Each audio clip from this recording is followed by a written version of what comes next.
Hey guys, Rashmi here, a student of GMC Nagpur, and today I'm gonna address the topic shoulder joint.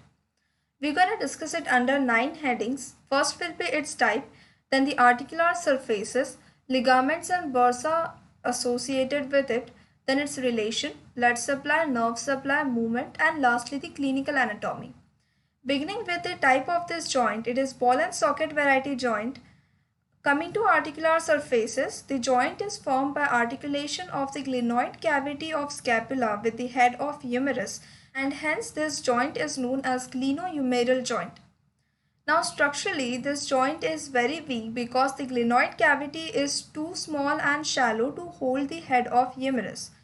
However, this articulation provides great mobility, and as far the stability is concerned, it is maintained by three factors. First is the coracoacromial arch. So here you can see a acromion process, coracoid process and the coracoacromial ligament, together three of which form the coracoacromial arch. Next is the rotator cuff or the musculocutaneous cuff of shoulder. That is a fibrous arch that is formed by blending of tendons of four muscles with the capsule of this joint. These four muscles are those inserted over the greater and lesser tubercle of humerus. So these muscles are supraspinatus, infraspinatus, teres minor and subscapularis. Lastly, we have the glenoidal labrum. It is a ligament that is attached to the rim of the glenoid cavity, and this ligament deepens the cavity. Coming to the ligaments in association with this joint, we have four ligaments. First is the capsular ligament. It is very loose ligament and provide free movement. It is attached medially to the scapula beyond the supraglenoid tubercle and the margins of labrum, and on lateral side it is attached to the anatomical neck of humerus with two exceptions. That is, inferiorly it extends till the surgical neck and superiorly it is deficient for the passage of long head of biceps brachii. Anteriorly, this ligament is reinforced by three supplemental bands that you can see here. Those are superior, middle and inferior glenohumeral ligament. Next ligament is coracohumeral ligament that extends from the root of the coracoid process to the greater tubercle of humerus. Third ligament is transverse humeral ligament that bridges the upper part of the bicipital groove between the greater and lesser tubercle. And lastly, the glenoidal labrum that I told earlier, that is a ligament attached to the rim of the glenoid cavity and that deepens the cavity. Coming to bursa in relation to this joint, we have three bursa and they are related to the three muscles that are part of the rotator cuff of shoulder.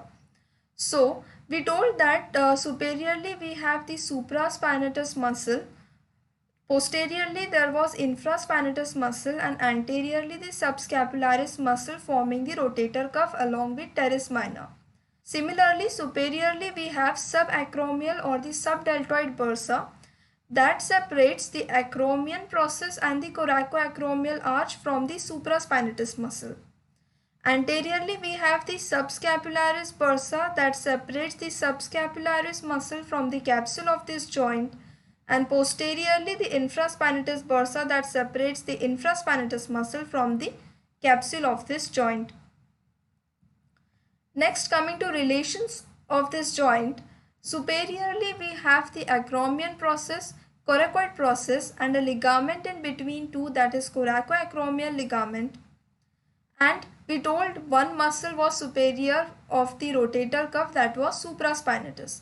In between these two we have the subacromial bursa, and covering these three structures was the deltoid muscle. So we have four relations superiorly. First the deltoid muscle, then the coracoacromial arch, subacromial bursa and lastly the supraspinatus muscle. Anteriorly we have anterior fibers of deltoid, long head of biceps brachii with coracobrachialis muscle and the subscapularis muscle. Posteriorly we have the posterior fibers of deltoid and two muscles from rotator cuff, that is infraspinatus and teres minor. Inferiorly, we have two structures, that is axillary nerve and the posterior circumflex humeral artery along with the long head of triceps brachii. Coming to blood supply of this joint, it is mainly from the axillary artery supplemented with the suprascapular vessels. Now the four arteries that supplies this joint, we have three that are branches from the axillary artery. Those are the anterior and posterior circumflex humeral artery, that anastomose around the surgical neck of the humerus, arise from the third part of axillary artery, and the subscapular artery that arises from the second part of axillary artery. Fourth vessel is the suprascapular artery, that is a branch from the thyrocervical trunk. As we talk about the blood supply, similar are the names for the nerve supply, that is axillary nerve and the suprascapular nerve. Axillary nerve being the branch from posterior cord of brachial plexus, suprascapular nerve branch from the upper trunk of brachial plexus, and for the nerve supply purpose we have one more nerve, that is musculocutaneous nerve, which is the branch from the medial cord of brachial plexus. Coming to the movements of the shoulder joint, as we told that the articulation of this joint provide great mobility, we have many movements and we will see the muscles that are responsible for these actions. First is flexion and extension.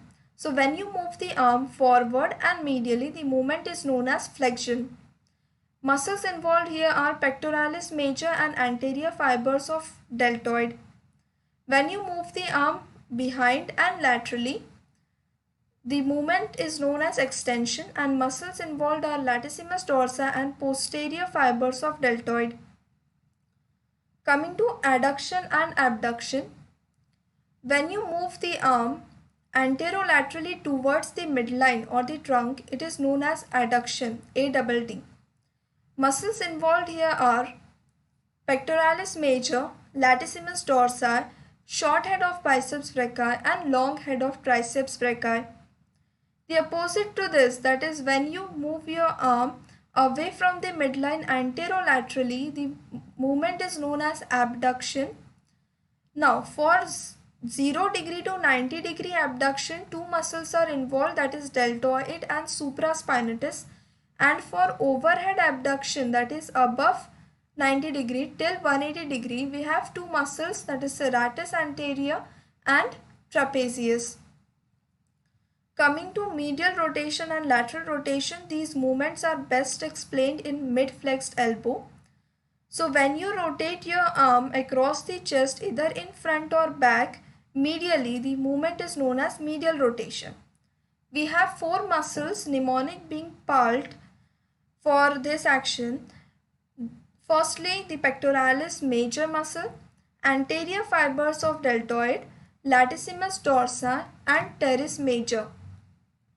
When you move your hand laterally, the movement is known as lateral rotation, and we have three muscles for this purpose, mnemonic being PIT. Firstly the posterior fibers of deltoid, infraspinatus muscle and teres minor.